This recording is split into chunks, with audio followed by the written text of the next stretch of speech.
ইমাম সাহেব তুমি এখানে কি আর নামাজ পড়াবা না? নামাজ পড়তেই তো আসলাম। এই মানে নামাজ শেষ করিয়ে তো আসলাম, জামাতে নামাজ পড়লাম। কি বলেন মেম্বার সাহেব?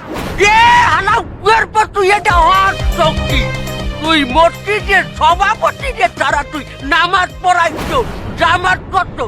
জানোস না যে সভাপতি না পর্যন্ত আমাকে মসজিদে জামাত হয় না? এই এই মেম্বার, এই তুমি তো জানো এই কথা যে আমারে তারা মসজিদে কোনোদিন জামাত হয় নাই। তা তুমি এই ভুল কেমনে করতে দিলা? হ্যাঁ, আমি যাইয়ে দেই সামনের কাতারে আমার ছিটে অন্য একটা লোক বইয়ে রয়েছে, সেইটা লইয়া অনেক ছিকিয়ে রয়েছে ইমাম সাহেবের লগে। হেই তালে তালে তোমার কথা ভুলে গেছি। আর ইমাম সাহেব, তুমি আসলে এটা ভুল করছো। যেখানে তুমি দেখছো যে কাতারে মসজিদে স্বয়ং সভাপতি উপস্থিত নাই, তুমি সেখানে একটু তার খোঁজ নেবা না? সে কোথায় আছে এটা তুমি জানবা না? এখন যে তারা আমার জামাতটা ছুটিয়ে গেলে তার এই বিচারটা কি হইবে? এই ভুলটা কার? না, ভুল তুমিই করছো ইমাম সাহেব। তুমি এক কাম করো,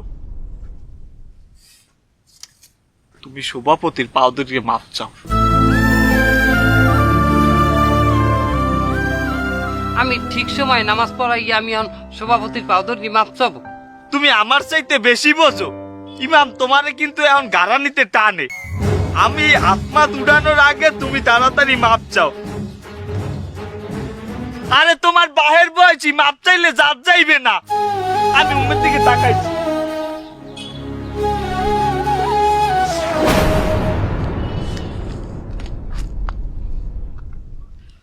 থাক, হয়েছে, অনেক হয়েছে।